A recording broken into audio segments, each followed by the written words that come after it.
Hi there. So today what I'm going to do is, because it's April and I've checked that the last frost date has passed for the northeast of England here, I'm taking my salvias out of the greenhouse, and today I'm going to plant them back into their original position. So very excited about this. So I'll show you this one first. This salvia is called Rockin' Blue Suede Shoes. And my goodness, it just outperformed every other new plant that I put into my new border. It was just beautiful. I would look out into the border and there was just this haze of blue. But it says on the label it's not hardy, so I was very good. I dug it out in its root ball there, put it in this trug, and it's been in my greenhouse all winter. A cold greenhouse, door open, window open most of the time, but it saved it from the snow and the frost. So there's that one. And then I've got this one. Now I don't think I've got the label for this one. A bit of a smaller root ball. I've never watered them all winter. They've just been dormant. This one is called Wendy's Wish. And you can actually see with this one, the roots, it's made some new roots, but you can actually see the shape of the pot that it came in. But it did perform well, but not as good as that one. So what I'm going to do is I'm just going to prune them right down, take all the stress off the leaves. So you can see it's quite twiggy at the top. So I'm not going to take it right down to the bottom, although I don't think it would harm the plant if I did that. You can see there are new shoots coming out, almost about 3 inches from the bottom. But I think I'll take it down to about there, about 8 inches, 10 inches tall.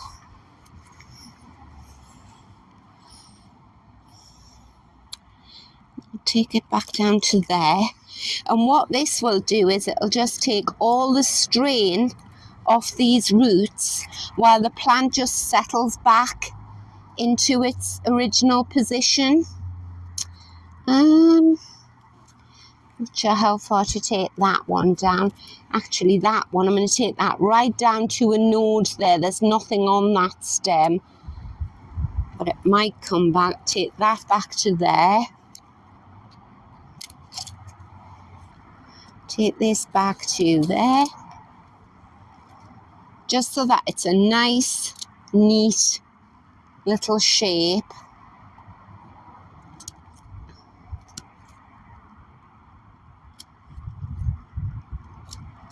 I'm going to leave quite a bit of green on, and then I'm going to monitor it and see how it does. This bit here looks quite dead. Take that off. Take that off there. Again, this stem here, straight up the middle, that looks barren, completely dead. Take that one off there. So that's quite neat, isn't it? And once this has a nice drink and some feed, it'll wake right up. Right, so I'll do the same with this one. Now this one is different in that there is lots of new green foliage at the bottom there. So I do feel like I can cut this much closer to the ground. So I think, can you see there's all new green leaves around there? I'm going to take it back down to that point there. Take that one down to there. Yeah, and when I'm cutting into it, the stems are lovely and green. Take this one right down, that one down to there.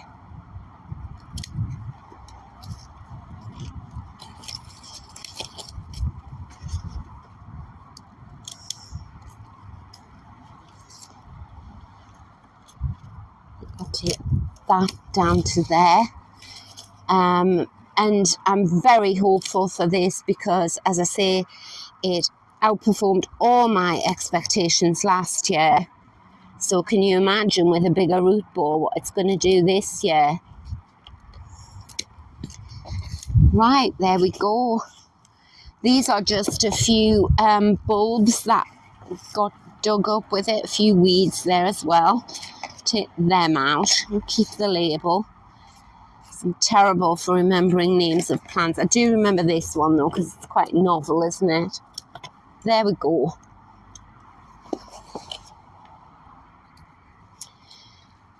Take anything out that's dead or dying or rotten. Any obvious weeds that I don't want, take them out.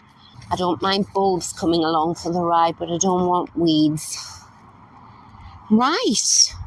And you know, when these are in the ground and they start growing and you get all that lovely new foliage, I'm going to take some tip cuttings. I could even try with this because it's nice and soft. I may as well. I've got nothing to lose. So I'll just put that in a glass of water for the moment and take some cuttings off it. And then I can spread the joy around the garden, can't I? The other thing I've decided to do is I'm going to give them both a drink. So I'll give them a good soak, this one in its trug, and I'll find something to put this in. Give it a good drink so it's really well hydrated before it shifts into the garden. So there you go. I've got a container with no holes in the bottom there. Pop him in there and just give him a good drink.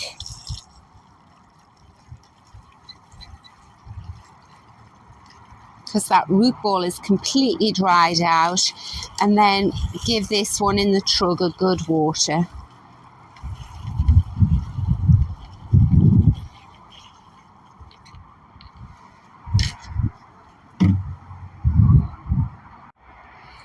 So if I step into the border here, that is the hole where I dug the salvia out last year. So that's just still sitting there, nice big hole. So I'll just dig over the soil a bit before I pop it back in.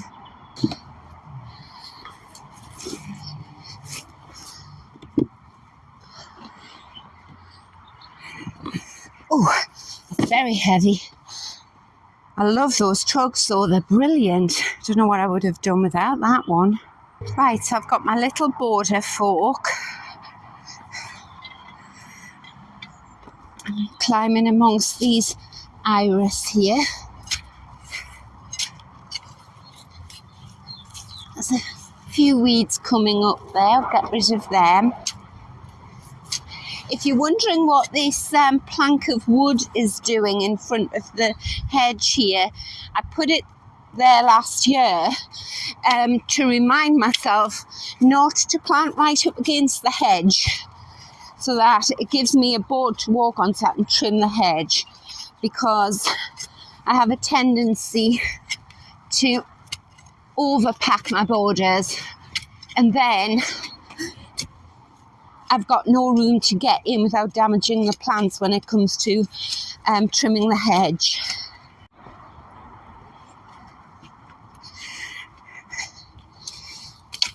So I'm just loosening the soil at the bottom of the hole.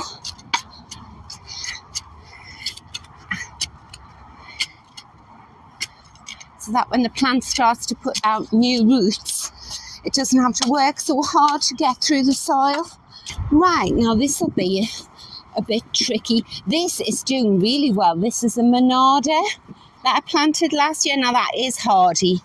It's done really well. Oh, how am I going to get this out? I'm going to put it there. I'm going to snap any of the other plants or tread on them. Actually, now that it's out, I can see it needs to be deeper. They always make it look so easy on the gardening programs, don't they? Look at the mud. Right, this hole needs to be deeper, because as I say, I think the plant survived in the greenhouse over the winter because I took it out with such a huge root ball. What I don't want to do is put it back into a hole and leave it proud of the hole, leave the roots proud of the hole. Oh, that's much better. I'm happier with that.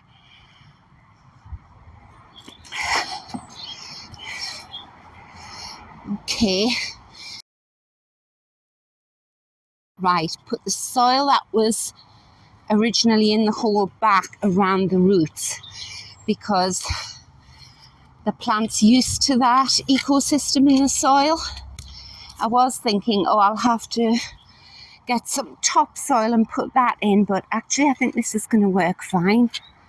And give that a good drink. Even though it was sodden in the trug, I want the soil around it to be very moist as well. And it's forecast to rain this afternoon, so we'll get some nice rainwater.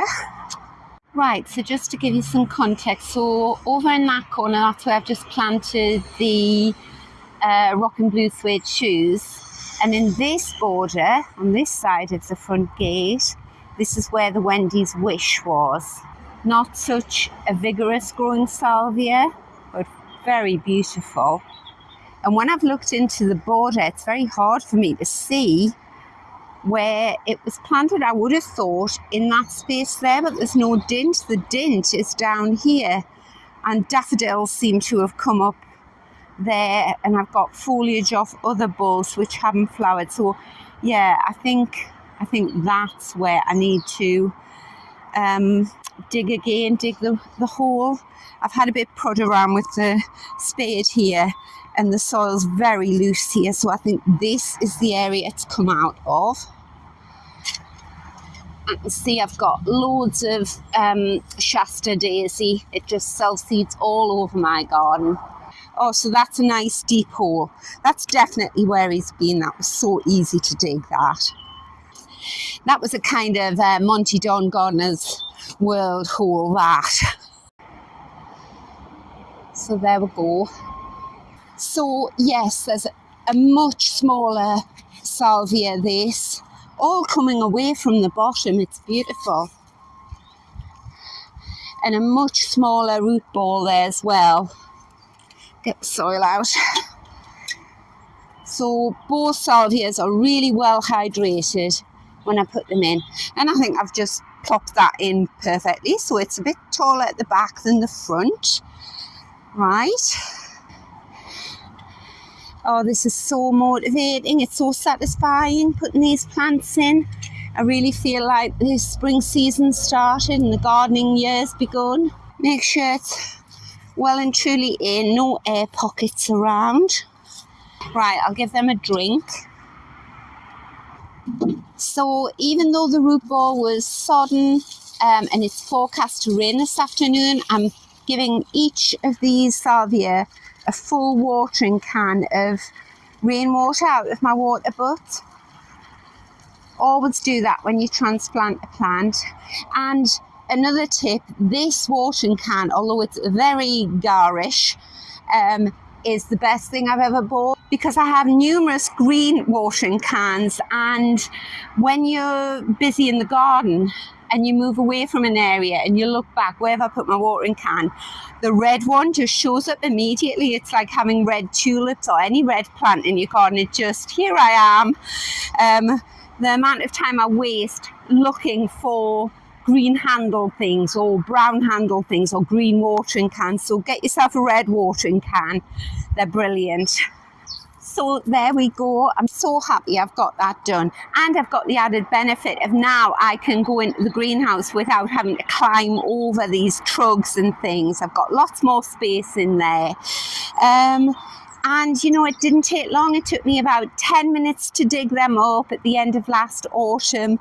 And I wish I'd known this years ago. I've lost so many beautiful salvia because I just gave them a blanket label of, oh, they're all hardy. Well, they're not. Not up here in the northeast of England anyway.